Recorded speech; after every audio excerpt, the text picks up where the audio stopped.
তুমি রমজান এলে রাখো না রোজা, দিনকে করো আঘাত, পয়সা করির নেই তো অভাব, দাও না তো যাকাত।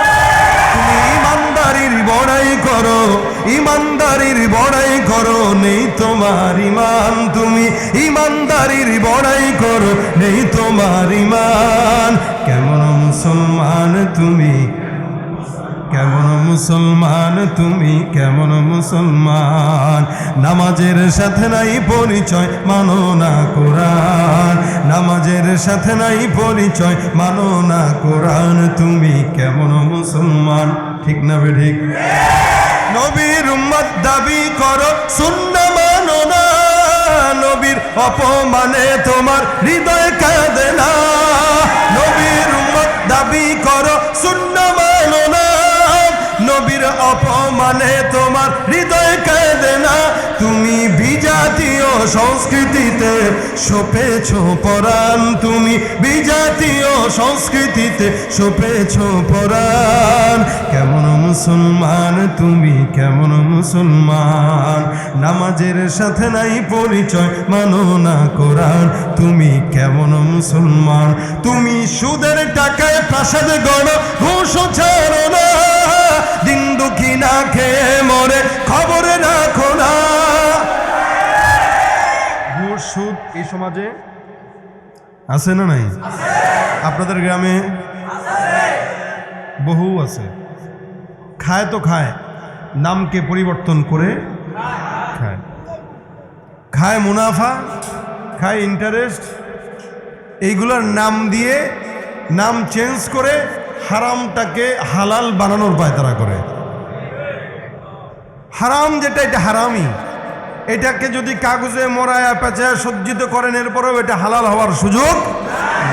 আবার দাবি করছে কি সে মুসলমান। দাবি করা তো সহজ, এটা তো আর বলা যায় না, বলা লাগে না, বাস দাবি করলাম মুসলমান। কিন্তু মানতে গেলে দেখা যায় কে কত বড় মুসলমান, ঠিক কিনা? খাঁটি মুসলমান হইতে পারবো তো? আমরা অধিকাংশ মানুষই বোকা, যার কারণে আমরা স্থায়ীটা ভুলে যাই, অস্থায়ীটাকে আমাদের বুকে টেনে নেই। আর ওদিক দিয়ে মরণ আমাদের পিছনে ছুটতেই থাকে। আমরা চিন্তাও করি না একদিন না একদিন এটা আসবে। অবশেষে চলে আসে, তওবাও নসিব হয় না, কালেমাও নসিব হয় না, ইমানও নসিব হয় না। বেঈমান হয়ে তারপরে কবরে যাওয়া লাগে, দলের গোলামি করে তারপরে কবরে যাওয়া লাগে। মুসলমান দলের গোলামি করে কবরে যেতে চায় না, মুসলমান তার আল্লাহ এবং নবীর গোলামি করে কবরে যেতে চায়। তাহলে দেখেন, আমাদের স্থায়ী ঘর কবর, স্থায়ী ঘর, স্থায়ী দল মুসলমান, ইসলাম। কি স্থায়ী দল? ইসলাম। আর স্থায়ী নেতা মুহাম্মদুর রাসূলুল্লাহ সাল্লাল্লাহু আলাইহি ওয়াসাল্লাম। সন্দেহ আছে? এক বাক্যে বলছেন তো ইনশাআল্লাহ? আমাদের স্থায়ী নেতা মুহাম্মদুর রাসূলুল্লাহ। তার মানে আমাদের দুনিয়া এবং আখিরাত উভয় জাহানের রাজনৈতিক দল যদি থাকে, সেটা হলো ইসলাম। লড়াই যদি করা লাগে ইসলামের জন্য করেন, লড়াই যদি করা লাগে ব্যক্তির জন্য নয়। কার জন্য? ইসলামের জন্য, আল্লাহর জন্য, আল্লাহ রাসূলের জন্য। আজকে বর্তমানে দলের জন্য আমাদের ছেলের সোনার ছেলেরা, দেশের সোনার ছেলেরা জীবন দিতে রাজি হয়, দলের জন্য মরতে রাজি হয়, দলের জন্য মিছিল করতে রাজি হয়, কিন্তু ইসলামের জন্য নিজের দাড়িটা রাখতে রাজি হয়। আশ্চর্য বিষয়। অথচ ইসলামের জন্য তো নিজের জীবন একবার কেন 100 বার কোরবান দেওয়া তার জন্য জরুরি ছিল। কারণ আল্লাহর হাবিব সাল্লাল্লাহু আলাইহি ওয়াসাল্লাম এটাই বলেন, ততক্ষণ কেউ ইমানদার হতে পারবে না যতক্ষণ সে আল্লাহ রসুলকে তার নিজের চাইতে, বাবার চাইতে, মায়ের চাইতে, সমগ্র দুনিয়ার মানুষের চাইতে বেশি মহব্বত না করবে। ততক্ষণ কি হতে পারবে না? ততক্ষণ পারবে না। কিন্তু যাই দেখেন, সবাই নিজেকে মুসলমান দাবি করি, বলে আল্লাহ তো মুসলমান বানিয়েছে, আমি তো মুসলমান। নামাজের কথা বলেন, মসজিদে 5 ওয়াক্তের জায়গায় খালি কোনো মতে মাগরিবটা পড়ে, অনেকে সাপ্তাহিক মুসল্লিও আছে, জুমার নামাজটা শুধু পড়ে। সাপ্তাহিক মুসল্লি, আবার কেউ কেউ আছে বাৎসরিক মুসল্লি, এরা শুধু ঈদের নামাজটা পড়বে, বাৎসরিক মুসল্লি।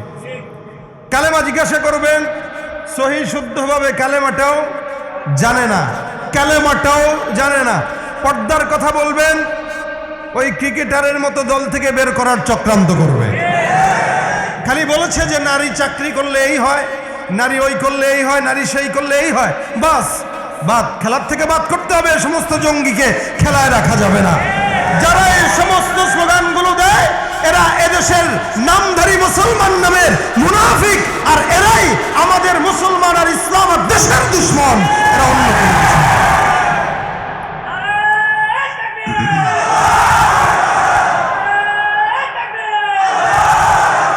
মাশাআল্লাহ, মুরব্বী বয়স হইলেও ইমানের পাওয়ার আছে। আল্লাহু আকবার বলেন।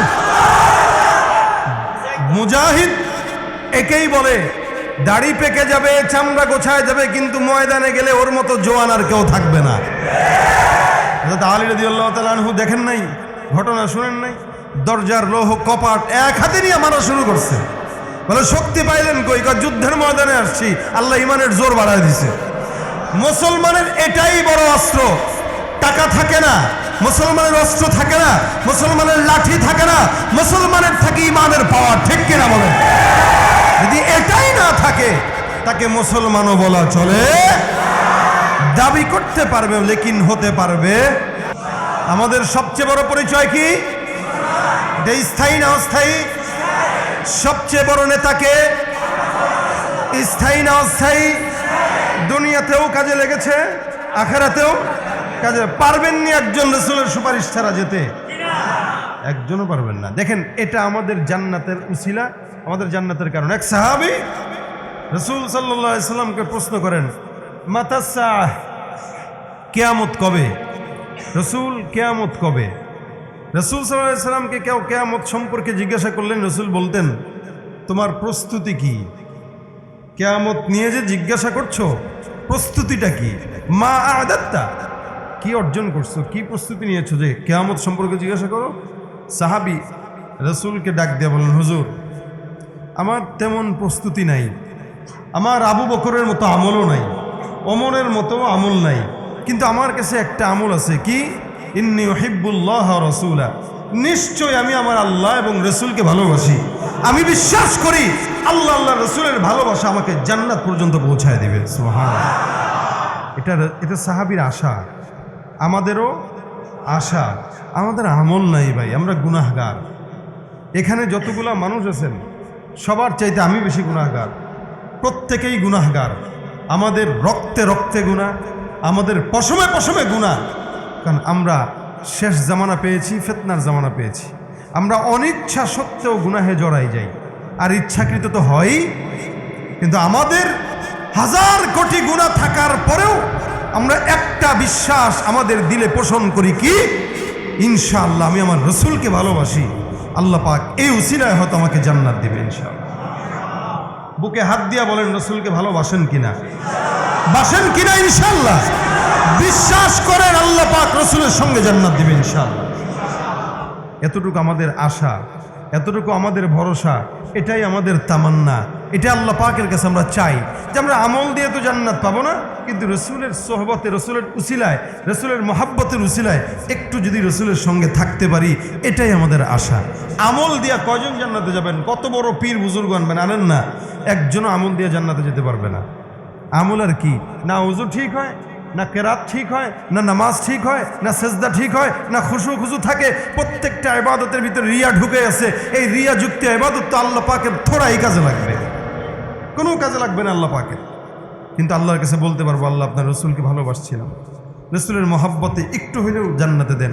আর রসুলও ডাক দিয়ে বলবে, আল্লাহ যারা আমাকে ভালোবাসছে এদেরকে আমার সাথেই জান্নাত দিয়ে দেন। আপনার দুনিয়ার নেতা, আপনি যতক্ষণ তার কাজে লাগবেন ততক্ষণ আছেন, নাহলে টিস্যু পেপার বানায় দেয়। আসতে বললেও ঠিক, জোরে বললেও টিস্যু পেপার বানায়, টিস্যু পেপার। এই জনগণ আমরা সবাই টিস্যুর মতো ব্যবহার হই। এনাদের যখন মন চায় আমাদেরকে ব্যবহার করে, বাস ব্যবহার শেষ, ফেলে দেয়, ব্যবহার শেষ হলে ফেলে দেয়। কিন্তু রাসূল করিম সাল্লাল্লাহু আলাইহি ওয়াসাল্লাম এমন একজন নেতা যিনি দুনিয়াতেও কাঁদছেন আমাদের জন্য, এখনো পর্যন্ত কান্দেন।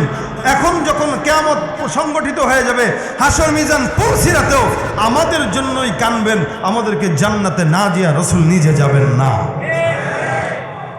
নেতা তো তাকেই বলে, তা তাকে মানবেন না তো মানবেন কাকে? এই জন্য আল্লাহ পাক রব্বুল আলামিন বলেন, ওয়ামা আরসালনাকা ইল্লা রাহমাতাল লিল আলামিন। সারা জগতের মধ্যে আমি আল্লাহ নবী করিম সাল্লাল্লাহু আলাইহি সাল্লামকে রহমত হিসেবে প্রেরণ করেছি। কেমন রহমত? রাসূল সাল্লাল্লাহু আলাইহি ওয়াসাল্লাম আল্লাহ পাক রব্বুল আলামিন এমন ভাবে রহমত দিয়েছেন, একটা হিন্দু, একটা খ্রিস্টান, একটা বৌদ্ধ, একটা মুশরিক, প্রত্যেকটা জাতির জন্য রসুলকে আল্লাহ পাক রহমত বানায় দিয়েছেন। অর্থাৎ হিন্দুও যদি রসুলের আখলাক মানে, সারা জিন্দিগি গুনাহ করলেও, সারা জিন্দিগি আল্লাহর সঙ্গে কাউকে শরিক করলেও, সারা জিন্দিগি মূর্তি পূজা করলেও রসুলের সুন্নত মানার দ্বারা সেও রসুলের সঙ্গে জান্নাতে থাকবে। এটা রহমত। নবী করিম সাল্লাল্লাহু আলাইহি সাল্লাম বলেন, ইন্নামা আনা রহমাতুন মুহদাত। আমাকে আল্লাহ পাক রব্বুল আলামিন জমিনের মধ্যে উপহার স্বরূপ, রহমত স্বরূপ, উপহার স্বরূপ প্রেরণ করলেন। এই সারা আসমানের নিচে জমিনের উপরে এমন নবী আর জিন্দেগিতে আসে নাই, আসবেও না। আল্লাহ পাক রব্বুল আলামিন যার কারণে এমন একজন নবীর প্রেমে পড়েছেন, কিয়ামত পর্যন্ত আল্লাহ পাক রব্বুল আলামিন এমন কোন নবী আর দুনিয়ার মধ্যে প্রেরণ করবেন না। দেখেন, আল্লাহ পাক রব্বুল আলামিন এমন একজন কুদরতওয়ালা রব, যে রবের কোনো ইবাদত লাগে না, কোনো আমল প্রয়োজন হয় না, কিন্তু আল্লাহ পাক রব্বুল আলামিন একটা আমল করে, যে আমলটা আল্লাহ পাক সমস্ত দুনিয়ার মানুষকে করার জন্য নিজেও আদেশ করে দিয়েছেন। নামাজের কথা যদি বলেন, নামাজ মালিকের প্রয়োজন নেই। রোজার কথা যদি বলেন, রোজাও মালিকের প্রয়োজন নেই। ইবাদতের কথা যদি বলেন, আল্লাহ পাক ইবাদতের ঊর্ধ্বে সারা দুনিয়ার জমিনের মানুষের ইবাদত আছে। ইবাদত ছাড়া কোনো বান্দা আল্লাহ পাক রব্বুল আলামিনের মন জয় করতে পারে না। আল্লাহ পাক রব্বুল আলামিন বলেন, আমি আল্লাহ ইবাদতের ঊর্ধ্বে যদিও কিন্তু একটা ইবাদত করি। আল্লাহ পাক রব্বুল আলামিন বলেন, সে ইবাদতটা কি?